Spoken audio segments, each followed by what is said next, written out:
Hi friends, welcome to my channel Dipali's eating show and creativity. তোমরা সবাই কেমন আছো? তো দেখো, প্রথমেই আমার পোষ্যকে দিয়ে মানে ভিডিওটা শুরু করলাম। কি সুন্দর লাগছে না? তো যাই হোক, তো এটা একটা ভিডিও বানাচ্ছি, এদেরই কিছু মানে কাজকর্ম দেখাবো, প্লাস তার সঙ্গে ওই যে দিদি যে মানুষদেরকে সুস্থ করে দিয়েছেন, মানে আজকে জেসাস প্রভু জেসাসের ভিডিওটাই আমি বানাচ্ছি। তো দিদি যে যাদেরকে সুস্থ করে দিয়েছেন তারা কিছু মানে কি বলবো, দিদিকে এর থ্যাংক ইউ জানাবেন। তো সেইটাই তোমাদের কাছে শেয়ার করব, তাদের কিছু ভিডিও। তো তোমরা অবশ্যই দেখতে থাকো, আমার সঙ্গে থাকো। আর তোমরা নিশ্চয়ই খুব খুব ভালো আছো, এটা জিজ্ঞেস করতে ভুলে গেছিলাম। আমিও মোটামুটি আছি। আর পুরনো বন্ধুদের বলছি, তোমরা আমার সঙ্গে আছো, তার জন্য তোমাদেরকে অসংখ্য ধন্যবাদ। তোমরা এইভাবে আমার সঙ্গে থেকো, আমিও তোমাদের সঙ্গে আছি। আর নতুন বন্ধুদের বলছি, যারা আমার চ্যানেলটা ভিজিট করতে এসছো তারা আমার চ্যানেলটাকে সাবস্ক্রাইব করে থেকে যেও, আর বেল আইকনটা অবশ্যই ক্লিক করে দিও, যাতে আমার ভিডিও দেওয়ার সঙ্গে তার নোটিফিকেশান তোমাদের কাছে চলে যায়। ঠিক আছে? তোমরা এইভাবে আমার সঙ্গে থেকো, আমিও তোমাদের সঙ্গে আছি। সবাই খুব খুব মানে ভালো থেকো, আর এই ভিডিওটা দেখো। আর ওই দিদির নাম্বার বলেছি, তো দিদির কাছে যদি কারো কিছু রোগ সারানোর ইচ্ছে হয় তাহলে আমাকে কমেন্টে জানিও, তো আমি দিদির সঙ্গে তোমাদের যোগাযোগ করে দেবো। তো ঠিক আছে, চলো ভিডিওটা দেখতে থাকো আর সঙ্গে থাকো। আর দেখো দুটো কিউটেস্টকে। ওটা খায়নি, সরষে খুঁজছে।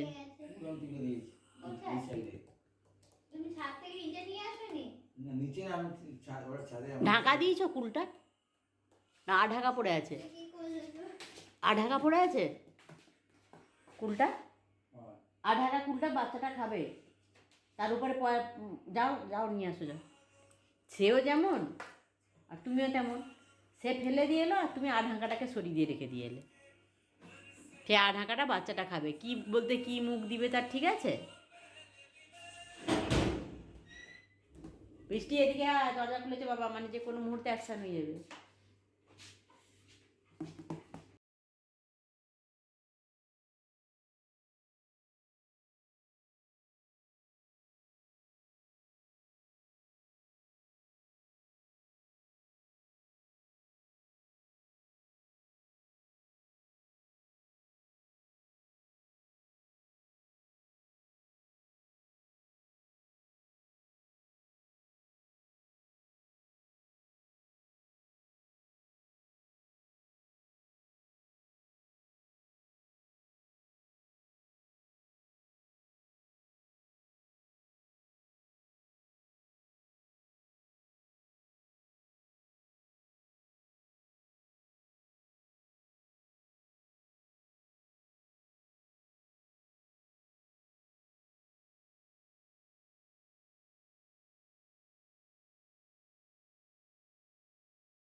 এতক্ষণ তোমরা এদের দুষ্টুমি দেখলে, তো আর সাক্ষীগুলো দেখো।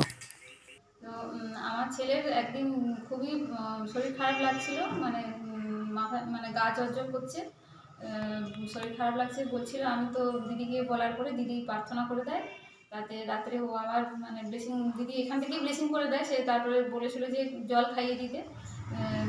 তো সেই এক গ্লাস জল খেয়ে তারপরে খানিকক্ষণ পরে মানে ও আবার ঠিক সময় মতন যেখানে রাতে খেতে যায়, তো খেয়েছে। তার জন্য তোমাকে ধন্যবাদ। আরেকটা হচ্ছে মানে আসার আগের দিনও যখন বাড়ি ফিরবে প্রচণ্ড মানে জ্বর জ্বর লাগছে, শরীর প্রচণ্ড খারাপ লাগছে, সকাল থেকে মাথা ভার হয়ে আছে। তাই আমি দিদিকে বললাম, দিদি ছেলে বাড়ি আসবে, আপনি একটু প্রার্থনা করে দিন যেন ভালো, ভোরবেলা ট্রেন ছিল, তো যেন ঠিক সময় মতন উঠে ঠিক মতন সময় ট্রেন ধরে যেন বাড়ি ফিরতে পারে সুস্থভাবে। তারপরে সুস্থভাবে বাড়ি ফিরে এসেছে, তার জন্য প্রশংসা হোক। কল্যাণী বলছি। তো আমার ফ্যানের রিমোটটা মানে হারিয়ে গেছিলো, কোথায় কোথায় রেখেছিলাম মনে করতে পারছিলাম না, তাই দিদিকে বলেছিলাম দিদি প্রার্থনা করে দিতে। আমি তার পরের দিনই সন্ধ্যাবেলা রিমোটটা খুঁজে পেয়েছি, তার জন্য খুবই অসংখ্য ধন্যবাদ, দিদিকেও অসংখ্য কোটি কোটি ধন্যবাদ। জয় হালেলুয়া হালেলুয়া। অন করতে ভুলে গেছিলাম। জ্বালা করে আর আপনার গরম ফুট করবে, জ্বালা জ্বালা জ্বালা করবে সহ্য আর করতে পারি না। পেটে হচ্ছে খুব জ্বালা জ্বালা করে, পেটের কষ্ট হয়। গুলগুল করে ঝোঁক। এই লাইয়ের কাজ তুমি বললাম ডান পাশে হ্যাঁ, এইখান পর্যন্ত এইখানে জ্বালা জ্বালা জ্বালা জ্বালা জ্বালা জ্বালা জ্বালা জ্বালা বড় বড় আর নিঃশ্বাস, তোমার সমস্যাটা একবার বলো, বড় বড় তুমি কেন নিঃশ্বাস। যিশু বাবার কাছে এসেছো? আমার এই যে পেটে পাথর হয়েছে, আমার যখন ভালো করে দেয় যিশু বাবা, আর এই হাড়ে গাঁঠে ব্যথা খুব, আমি একবারে যেন পুঙ্গ হয়ে যায়। আচ্ছা, তোমার নাম? আমার নাম অঞ্জু পাত্র। আর মাসিমার কি সমস্যা? তার এই যে আলসার, ছাতি থেকে পেট থেকে একবারে জ্বলে পড়ে যাচ্ছে, ঘা আচ্ছা। প্রচুর হচ্ছে। আর তারও হচ্ছে খুব ওই নার্ভের আছে। তোমরা কোথা থেকে খেলে এসেছো? খুব কষ্ট পায়। আমরা গোপগড় থেকে আসছি। গোপগড় থেকে এসছো যিশু বাবার কাছে যিশু সুস্থ বাবার হওয়ার কাছে ভালো জন্য। হতে এসেছি। গড সবাই ব্লেস যেন ইউ। ভালো করে। ঠিক আছে। প্রভুর প্রশংসা করছি। প্রভু আজকে কার্তিককে মেদিনীপুর ক্যান্সার সেন্টারে নিয়ে এসেছিল তার রিপোর্ট করানোর জন্য।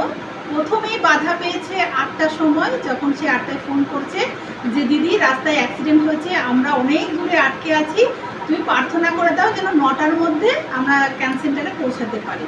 তা প্রার্থনা আমি তখন সেই মুহূর্তে সত্যি কথা বলতে আমার কাছে বলতে কোনো লজ্জা নেই, আমি শুয়ে শুয়ে প্রার্থনা করেছি যে হে খোদা, ওর আসার পথে যত বাধা আছে আমি তোমার নামে আগুনে নিক্ষেপ করছি, আর এই সময় রাস্তাকে ক্লিয়ার করে দেওয়ার জন্য আর সুন্দরভাবে মেদিনীপুর ক্যান্সার সেন্টারে 9টার মধ্যে ঢুকে দেওয়ার জন্য তোমার প্রশংসা করছি। বলছে দিদি রাস্তা ফাঁকা হতে আরম্ভ করেছে, রাস্তা একদিকে রাস্তা ফাঁকা করছে, আমরা বেরোচ্ছি। ঠিক 9টা বলেছিল, 9টা বাজতে 10-এ মেদিনীপুর ক্যান্সার সেন্টারে পৌঁছে যায়।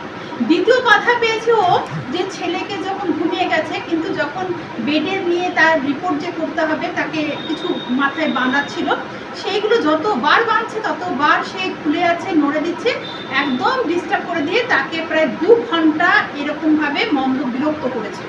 তারপরে তাকে আমি ওষুধ পাঠাই এখান থেকে, আমার হাজব্যান্ড ওর কাছে গিয়ে ঘুমের ওষুধ দিয়ে আসে। সেই ঘুমের ওষুধটা বাচ্চা যেটা খেলে একটু তন্দ্রা ভাব থাকবে, সেই ওষুধটা দেওয়ার পরে ওকে বলেছিলাম আধা ঘন্টা পর্যন্ত ঘুমাবে, তার আগে তুলবি না।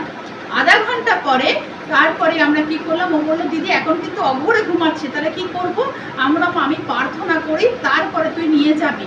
দিয়ে আমি আমার ছেলে মেয়ে 3জনে আমরা তখন এখানে বসে প্রভুর কাছে প্রার্থনা করলাম যে হে প্রভু, ওই বাচ্চাটি রিপোর্ট করার জন্য যত বাধা আসছে আমি তোমার নামে আবার ক্যান্সেল করছি, আর ক্যান্সার সেন্টারে সুন্দরভাবে ওর ব্রেনের যে রিপোর্টগুলো করার সেগুলো সুন্দরভাবে করে দেওয়ার জন্য তোমাকে অসংখ্য ধন্যবাদ জানাচ্ছি। তারপরেই ফোন করছি দিদি সুন্দরভাবে মাথার যেটা করার সেটা হয়ে গেছে, আরেকটা করার জন্য ওপরে উঠছি, সেটাও তারপরে হয়ে যায়, এবং 1টার মধ্যে সম্পূর্ণ কাজ করে আমার সঙ্গে দেখা করে ও বাড়ি চলে যায়। তো প্রভুকে ধন্যবাদ দেবো যে প্রভু যত বাধা এসেছিল প্রভু কিন্তু তার বাধাগুলো দূর করে দিয়ে পবিত্র আত্মাকে দানও করেছিল, কারণ আজকে ওর সঙ্গে কেউ ছিল না, না ড্রাইভার ভাই ছিল, না বান্ধবী ছিল, ও একাধারে কাজ করেছে। সবচেয়ে বড় মিরাক্কেল হলো যে সিকিউরিটি গার্ড ছিল, সে তার লাগেজপত্রগুলো সব খাবার দাবারগুলো বলেছিল আপনি দেন, ওকে নিয়ে তো কোলে কোলে উঠছেন, ওকে নিয়ে এগুলো নিয়ে পড়ে যাবেন, তা আপনি দিয়ে যান। তাই ও কী করেছিল, সব যা জিনিসপত্র খাবার দাবার নিয়ে এসেছেন সেগুলো সিকিউরিটি গার্ড রেখে দিয়েছিল, শুধু ও কোলে করে ছেলেকে দোতলায় এবং যেখানে যেখানে নিয়ে যাওয়া সেগুলো করেছিল। প্রভুকে ধন্যবাদ জানাই যে সুলেখাকে সুস্থ করে দেওয়ার জন্য, কারণ কাল পর্যন্ত অসুস্থ একটু ছিল, আর প্রভু সুস্থভাবে নিয়ে এসেছে, সুস্থভাবে সকল রিপোর্ট করে বাড়ি পৌঁছে দিয়েছে। তার জন্য আমার খুদাবানকে কোটি কোটি ধন্যবাদ তোমাকে, যে তার রিপোর্ট আমি বিশ্বাস করি প্রভু ভালো এনে দিয়েছো, তার জন্য তোমার প্রশংসা করি। আমেন, হালেলুয়া হালেলুয়া হালেলুয়া, জয় যিশু। আমি মানুষ যেটা আমি দীর্ঘদিন হাঁটুর ব্যথা, হাড় ক্ষয় থেকে ভুগছি। দিদির কাছে এসে পড়লাম, দিদি আমার এর হাঁটুর খুব সমস্যা, বসতে উঠতে কত কষ্ট, দিদি হাঁটুতে মেশিন করে দিচ্ছে। আমি মানে এখন 90% ভালো, যিশুর কৃপায় আমি 90% ভালো। এখন এই উঠে বসলাম, আমার কোনো ব্যথা লাগেনি, নিজেকে অনেকটাই ভালো লাগছে। জয় যিশু, জয় যিশু। প্রথমে প্রভুকে অশেষ ধন্যবাদ। আমার একটা সাক্ষী হলো, প্রভু তো আমাদের জীবনে অনেক অনেক চমৎকার করেছে, তার মধ্যে আমার মেয়ে এখন প্রভুর আশিসে অনেকই ভালো আছে এবং প্রভুর আশিসে সে সুস্থ আছে। আর তার মধ্যে একটা বড় চমৎকার হলো, আমার মেয়ে একটা স্কলারশিপের পরীক্ষা দিতে চেয়েছিল, কিন্তু তার জন্য তার বাবার ইনকাম সার্টিফিকেট দরকার, কিন্তু সেটা তো সম্ভব ছিল না কোনো মতেই তার কাছ থেকে পাওয়ার। কিন্তু প্রভু আমাদের এতটাই চমৎকার, যেদিন লাস্ট ডেট ছিল তার আগের দিন তার বাবা নিজেই ইনকাম সার্টিফিকেটটা আমাদেরকে পাঠিয়ে দেয়। তার জন্য প্রভুকে অসংখ্য ধন্যবাদ। যেটা আমার কোনো মতে কোনো দিনই আশা ছিল না।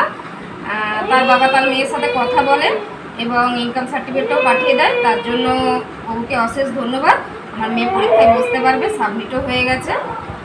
তার জন্য প্রভুকেও ধন্যবাদ এবং আন্টিকেও অসংখ্য ধন্যবাদ। মানে এটা বড় চমৎকারের কিছু নয়, আমি আশাও করতে পারিনি এটা। জয় যিশু। কালকে আমার হাঁটুতে ব্যথা লেগে গেছিল, আজকে দিদিভাইকে এসে বলতে দিদিভাই প্রার্থনা করে দেওয়ার জন্য আমার হাঁটুর ব্যথা ঠিক হয়ে গেছে, আমি হাঁটতে পারছি, চলতে পারছি। সেটার জন্য যিশু বাবাকে অনেক অনেক ধন্যবাদ, দিদিভাইকেও অনেক অনেক ধন্যবাদ। জয় যিশু। তো বন্ধুরা, এবার আমি ভিডিওটা শেষ করব। সবাই খুব খুব ভালো থেকো, সুস্থ থেকো, সাবধানে থেকো। আর অবশ্যই যদি তোমাদের দরকার হয় তাহলে আমাকে জানিও কমেন্ট করে। Good afternoon, by.